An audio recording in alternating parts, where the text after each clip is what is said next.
El capitalismo, y las talasocracias, por su forma específica de concebir la existencia, tienden a transformar las sociedades haciéndolas funcionales a las necesidades del modelo económico y de la minoría propietaria.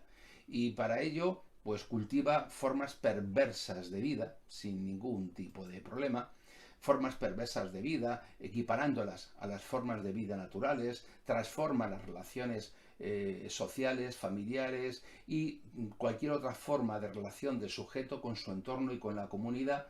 Y por último, además, convierta al ciudadano titular de derechos y deberes políticos, del que el modelo más exigente siempre ha sido el soldado, puesto que se le puede exigir la entrega de la vida por su propia patria. No existe mayor exigencia jurídica hacia un ciudadano de la polis, pues lo sustituye para pasar a ser un consumidor que pierde toda vinculación con el resto de los ciudadanos por razones de tipo orgánico. Ya no tenemos una vinculación por religión, por lengua, por raza, por comunidad en la que vivimos, no, por procedencia cultural, no. Solamente tenemos una forma de plantearnos la vida, que es por vínculos jurídico-legales.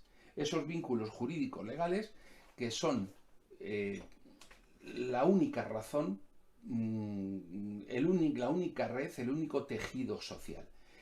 De esta manera prima el individualismo y por eso la libertad individual en las talasocracias es prácticamente ilimitada en tanto en cuanto no se incurra en el ámbito de lo público, no cuestione el pensamiento hegemónico en la talasocracia. Si uno quiere autopercibirse como perro dálmata, no tiene problema. Pero si uno quiere ir más allá en lo político del mero ejercicio del derecho al voto, que te lo permiten y es legal porque normalmente no sirve para nada, pues ahí es por donde vas a ir mal. No puedes cuestionar el poder de aquellos que tienen el poder dentro de la talasocracia, que siempre coincide con los propietarios del capital y del dinero. Bien, bien, pues esto, ¿qué es lo que ocurre?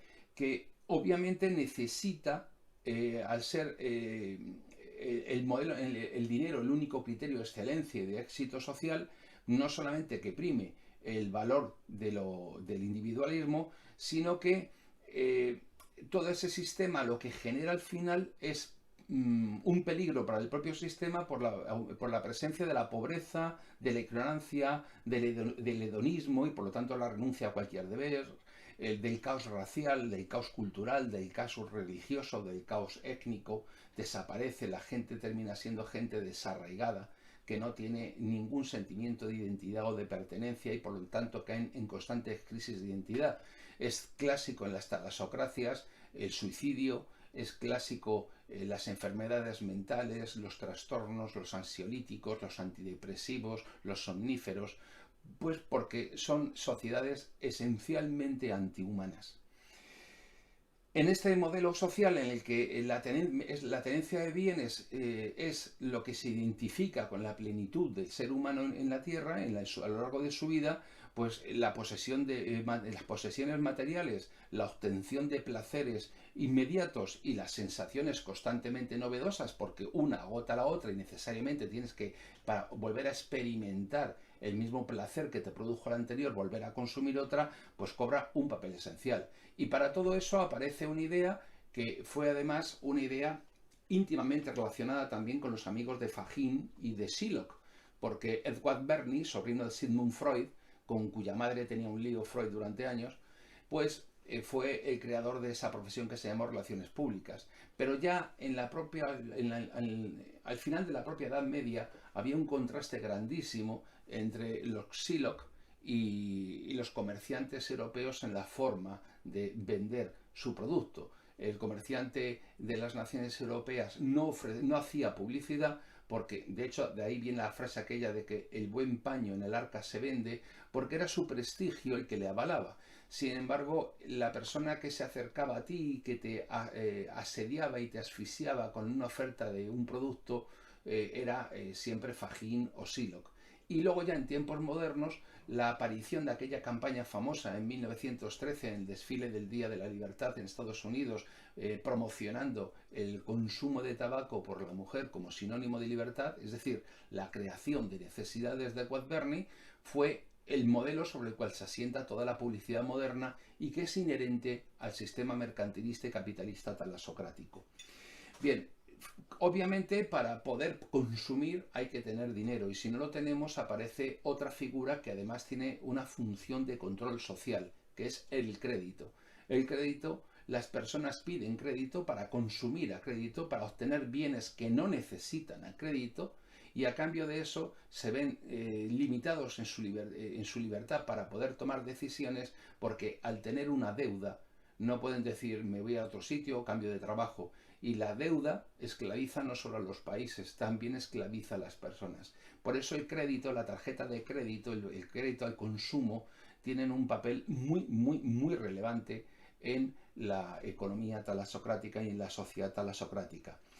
Y obviamente para que las personas actúen y se comporten de esta manera, pues el nivel educativo, cultural e intelectual de los ciudadanos a través de los medios de comunicación y de las redes sociales es que se tiende a que sea cada vez menor y que cada vez reciban menos formación y menos criterio y menos capacidad crítica, porque es la forma de desconectarlos de sus raíces sociales, espirituales, culturales, raciales, y de esa manera, sobre las carencias que se les crean, construir una identidad nueva tendente al consumo y además una identidad nueva en permanente construcción, que es lo que vemos con las modas que se están asentando en los últimos años de los tatuajes, de los piercings, de los dilatadores. Es decir, estamos ante la crisis de la identidad y las identidades se han convertido en el gran caballo de la izquierda woke, dentro que es perfectamente funcional a los sistemas talasocráticos.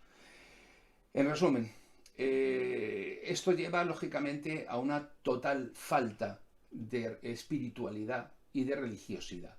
Y cuando se carece de espiritualidad, esto automáticamente deviene en la ruptura de las artes. Las artes se expresan a través de abstracciones absurdas, desconectadas del sentir de los pueblos y se reducen a formas de especulación o de idiotización masificada. A veces hablar de música cuando vemos algunas cosas que vemos resulta ridículo. En resumen, la talasocracia son sociedades espiritualmente vacías, organizadas al servicio del dinero, en las que caben toda clase de vicios, perversiones o degradaciones morales o sexuales, y lo que se resumiría en una sola palabra: el liberal progresismo. Son sociedades tendentes a la vida urbanita y desde su rechazo por el medio natural se vive algo verdaderamente contradictorio, que es un infantilismo sentimentaloide que redunda en lo que llaman animalismo, porque en realidad se ha perdido el vínculo, la ligazón con el medio natural. Las personas no viven en el medio natural. A lo sumo, los que sienten nostalgia de lo que vivieron la visitan esporádicamente y hacen algún tipo de deporte, senderismo, montaña, pero ya no forma parte de la naturaleza de su vida cotidiana, ni por supuesto la de los niños. Jamás han visto aparearse unos animales o han visto el parto de una bestia. Y evidentemente eso les lleva a una infantilización de sus sentimientos y de sus emociones.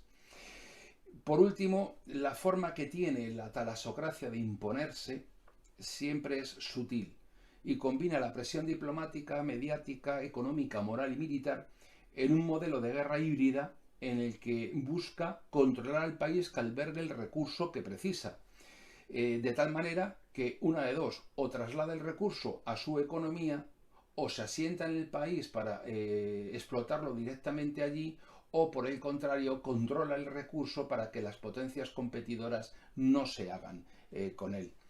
Para estas potencias talasocráticas, su seguridad, su estabilidad económica se impone siempre a cualquier otro criterio e incluso a costa de la seguridad de otros países y de la estabilidad de otros países, para los cuales el derecho internacional estas potencias talasocráticas lo tienen como referencia.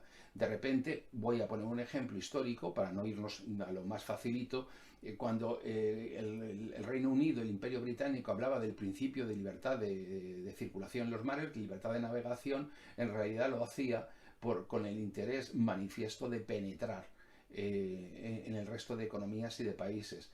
El ejemplo no le importó nada a Fagin y a Silo, que estaban en la Compañía de las Indias moviendo los hilos, el provocar la guerra del opio contra China, invadir un país y desgraciar a generaciones de chinos con el opio a cambio de un beneficio económico. Ahí parece ser que los principios de derecho, tanto internacional público como de otro tipo, como mercantil o privado, pues les daban igual.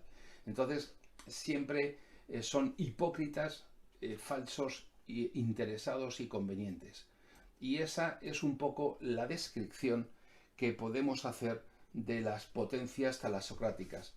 Normalmente las potencias talasocráticas, por último, en donde centran su foco de interés, suele ser de interés estratégico. Es en el control de las islas, de los archipiélagos, de los canales, de los puntos de paso del comercio marítimo, del tráfico marítimo.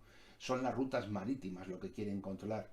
Y por ello no les importa agredir, desestabilizar o hacer lo que tengan que hacer con tal de mantenerlo. Pero sistemáticamente podemos ver cómo, por ejemplo, el Reino Unido ha tratado de mantener históricamente, y aún así aún lo hace en Gibraltar, pues distintas posiciones o bases que le permitan controlarlo. El caso de Argentina con Malvinas. Que le importará mucho al Reino Unido Malvinas. ¿Pensarán que es un condado de Lancaster? No, sencillamente les permite tener un cierto control sobre la ruta marítima que hacia el estrecho de Magallanes. Y esa es la razón.